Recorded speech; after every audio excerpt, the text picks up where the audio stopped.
નમસ્કાર, ન્યૂઝ 18 ગુજરાતીમાં આપનું સ્વાગત છે। આપની સાથે હું છું કોમલ। સમાચારની શરૂઆત કરીએ તો 8 કલાકમાં 242 તાલુકામાં વરસાદ ખાબક્યો છે। પાટણના રાધનપુરમાં 8.5 ઇંચથી વધુ વરસાદ નોંધાયો છે। ભાભર, દિયોદર, સાંતલપુર 6.5 ઇંચથી વધુ વરસાદ વરસ્યો છે, ત્યારે ખેડાના મહેમદાબાદમાં 5 ઇંચથી વધુ વરસાદ ખાબક્યો। હડાદ, ધનસુરા, ઓગડ, દહેગામમાં 4 ઇંચથી વધુ વરસાદ નોંધાયો છે। 8 કલાકમાં 242 એવા તાલુકા કે જ્યાં વરસાદી માહોલ જોવા મળી રહ્યો છે। ભારેથી અતિભારે વરસાદની હજુ પણ આગાહી કરવામાં આવી છે, ત્યારે ભાભર, દિયોદર, સાંતલપુરમાં પણ વરસાદી માહોલ જોવા મળ્યો। હવામાન નિષ્ણાંત અંબાલાલ પટેલની વરસાદને લઈને વધુ એક આગાહી સામે આવી છે। ગુજરાતના મોટા ભાગોમાં સાર્વત્રિક વરસાદ થવાની શક્યતા, જેમાં વરસાદ ઓછો થયો છે તેવા ઉત્તર સૌરાષ્ટ્રમાં પણ વરસાદ વરસી શકે। આગામી 48 કલાક વરસાદનું જોર યથાવત રહેશે। એટલે મોટાભાગના ગુજરાતના ભાગોમાં આજે સાર્વત્રિક વરસાદ થવાની શક્યતા રહેશે।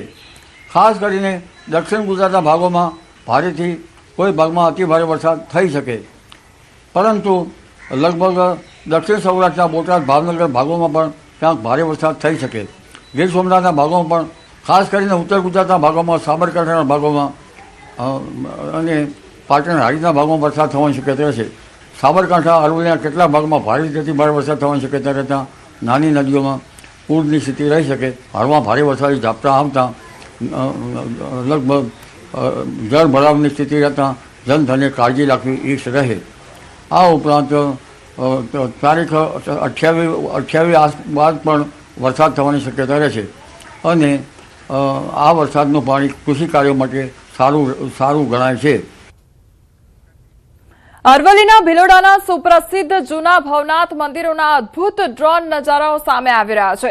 1200 વર્ષ પૌરાણિક જૂના ભવનાથ મંદિરના આકાશી દ્રશ્યો સામે આવ્યા છે।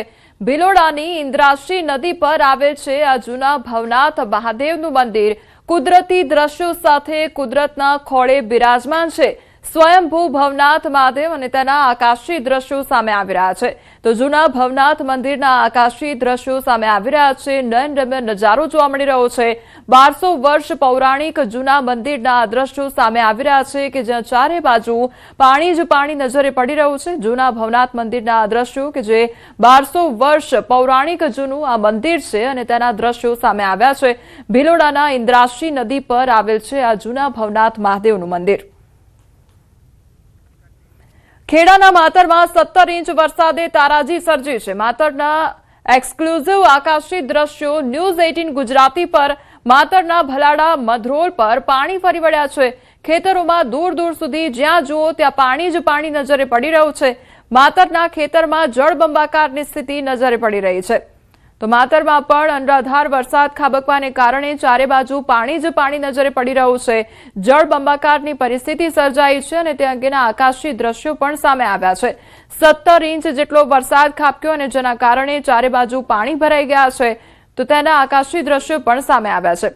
હવે સુરતના ખાડીપુર પર પણ નજર કરી લઈએ। ખાડીપુરના આકાશી દ્રશ્યો પણ સામે આવ્યા છે। પર્વતગામ વિસ્તાર આખે આખું બેટમાં ફેરવાઈ ગયો છે।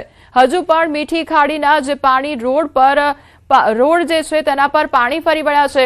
સમગ્ર વિસ્તાર બેટમાં ફેરવાઈ ગયો છે। તો સુરતના ખાડીપુરના પણ આ દ્રશ્યો સામે આવ્યા છે। આકાશી નજારો સામે આવ્યો છે કે જ્યાં ચારે બાજુ પાણી જ પાણી નજરે પડી રહ્યું છે। તો પર્વતગામ વિસ્તાર આખે આખું બેટમાં ફેરવાઈ ગયું છે અને રોડ રસ્તા પર પાણી ફરી વળ્યા હોય તે પ્રકારના દ્રશ્યો સામે આવી રહ્યા છે। તો સુરતવાસીઓને હેરાન થવાનો વારો આવ્યો છે, કારણ કે લોકોના ઘરોમાં પણ પાણી ઘૂસી ગયા છે। લોકોને પારાવાર મુશ્કેલીનો સામનો કરવો પડી રહ્યો છે।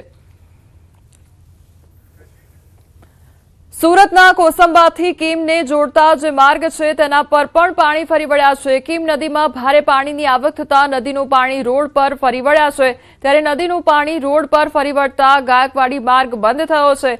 નદીના પાણી સોસાયટીમાં પણ ઘૂસી ગયા છે। લોકો અત્યારે ઘરમાં રહેવા માટે મજબૂર બન્યા છે।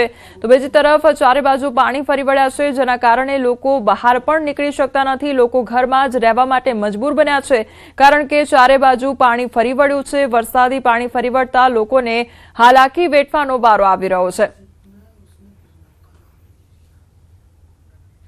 સુરતના ઓલપાડનું સાયણ ગામ પણ ડૂબ્યું છે। મેઘતાંડવથી ગામ બેટમાં ફેરવાઈ ગયું છે। ઓલપાડના સાયણમાં જળબંબાકારના દ્રશ્યો સામે આવ્યા છે।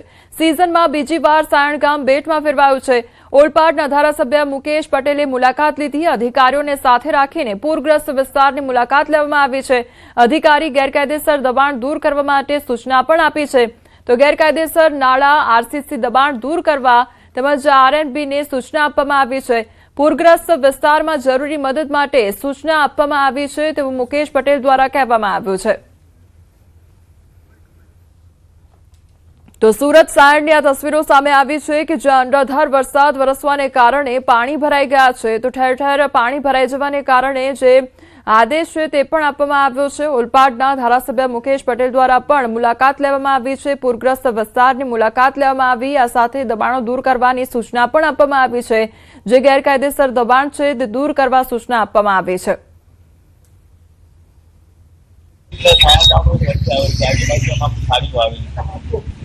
અને એના કારણે સાઈડ રીતે પાણીનો ભરાવો થયો। લગભગ 7 પરિવારને અમે સેટિંગ કર્યા પછી પાણી ડેમના લીધે લેવલ વધવાથી જે